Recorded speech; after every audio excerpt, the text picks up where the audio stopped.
ভাই বোনের সম্পর্ক এই পৃথিবীতে সবচাইতে মধুর সম্পর্ক, আর এই সম্পর্কটা নাকি দুনিয়ার পরে আর থাকবে না। এই কথাটা যখন মনে পড়ে তখন বুকের ভিতরটা সত্যি কেমন হুহু করে ওঠে। তো আজকে কিন্তু আমার ভাই আসছিল আমার বাসায়, তো ভাইয়ের জন্য সামান্য একটু রান্না বান্না করলাম। আর প্রত্যেকটা বোনেদের কাছেই ভাইয়েরা খুব আদরের হয়, ঠিক তেমনি আমার ভাইয়েরাও আমার কাছে খুবই আদরের। জানি না ভাইয়েরা বোনদেরকে কতটুকু ভালোবাসে, কিন্তু বোনরা কিন্তু ভাইদেরকে অনেক বেশি ভালোবাসে। সো হ্যালো এভরিওয়ান, আসসালামু আলাইকুম, welcome back to my other blog. আশা করি সবাই ভালো আছে, আলহামদুলিল্লাহ আমিও ভালো আছি। তো আজকের ভিডিওটা কিন্তু সকাল থেকে শুরু করতেছি। সকালবেলা উঠে আমার বড় আব্বাজানকে নিয়ে মাদ্রাসায় চলে গেলাম। মাদ্রাসার আশেপাশে জায়গাগুলো কিন্তু খুবই সুন্দর, যেহেতু গ্রাম সাইড, তাই একটু শেয়ার করলাম আপনাদের সাথে। আর যেহেতু সকালবেলা তার কারণে একটু বেশি ভালো লাগতেছে। এখন প্রায় 8টা বাজে আর একটু মেঘলা আকাশ, তো এই জন্য একটু এরকম রোদ্র উঠেনি এই জন্য। তো এই যে দেখতে পাচ্ছেন ক্ষেতের মাঝখানে কিন্তু একটা কাকতাড়ুয়া দাঁড়িয়ে আছে। খুব ছোটবেলা দেখেছিলাম এটাকে, এটা দিলে নাকি কোনো পশু পাখি ফসলগুলো নষ্ট না করতে পারে, এই জন্যই দেওয়া হয়। আর আশেপাশে দেখেন কত কাশ বনের গাছগুলো, তো এই জন্য একা একদমই পাঠাতে ইচ্ছে করে না বাচ্চাটাকে। সকালবেলা ভাবির সাথে পাঠিয়ে দেয় আর আমার হাজবেন্ডের সাথে। তো আজকে একটু লেট হয়ে গেছিল, এই জন্য নিজেই নিয়ে আসলাম। তো এই যে দিয়ে কিন্তু আমি চলে আসতেছি, আর ওদিকে এই যে ভাবিও যাচ্ছে আর ভাতে ভাইয়া। আর এখানে একটা প্রাইমারি স্কুল আছে, একটা বালিকা বিদ্যালয় আছে, তো আপনাদের সাথে একটু শেয়ার করলাম। এসে এই যে নাস্তা বানানো শুরু করে দিলাম। আজকে যেহেতু লেট হয়ে গেছে তাই আর বড় আব্বাজানকে নাস্তা দিতে পারিনি, তো এসে কিন্তু নাস্তা বানিয়ে নিলাম। রুটি আর ভাজি করে নিয়েছিলাম, সাথে অবশ্য চা বানিয়ে নিয়েছিলাম।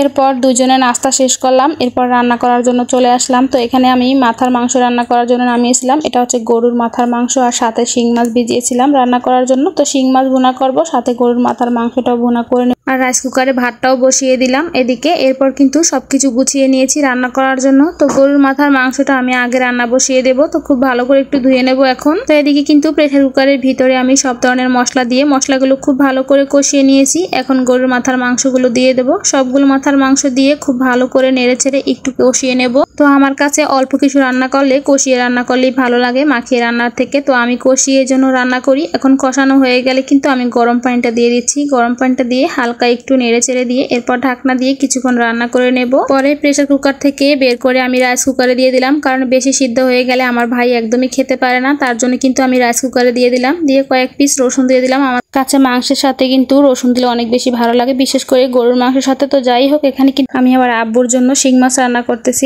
একদম হলুদ দিয়ে, কোনো মরিচ না, কারণ আমার আব্বু অসুস্থ, সবাই তো অবশ্য জানেন যারা আমার ভিডিও দেখেন। তো আমার আব্বু বরিশালে আসছে ডাক্তার দেখাতে, তো এই জন্যই আমার ভাই আসছে আমার বাসায়। তো যেহেতু সকালবেলা আসছে ডাক্তার দেখাতে, দুপুরবেলা তো খাবার খেতে হবে, তার জন্যই রান্না বান্না করতেছি। আর এখানে কিন্তু শিং মাছটা একটু ঝাল দিয়ে রান্না করতেছি, আমার ভাই আম্মু আর আমরা খাবো তার জন্য। আর ওদিকে গরুর মাংসটা রাইস কুকারে বসিয়ে দিলাম। তো এই যে শিং মাছটা রান্না বসিয়ে দিলাম, আর এদিকে কিন্তু হলুদ দিয়ে যে শিং মাছটা রান্না করেছিলাম ওইটাও হয়ে গেছে। আর এখানে আমি শিং মাছের ডিমটা ভাজি করে নিচ্ছি। তো শিং মাছের ডিমটা আমার আব্বু আর আমার ছোট আব্বাজানটা মিলে খাবে। ডিম ভাজাটার সাথে কিন্তু ডিম রান্না করলে অনেক বেশি ভালো লাগে, মানে শিং মাছের ডিমটা। তো শিং মাছের ডিমটা দেখতে দেখেন কিরকম একটু সবুজ সবুজ টাইপের, খেতে কিন্তু মন্দ লাগেনি, মোটামুটি ভালোই লেগেছিল। তো শিং মাছ আর গরুর মাথার মাংসটা কিন্তু আমার ভাইয়েরও অনেক বেশি পছন্দ।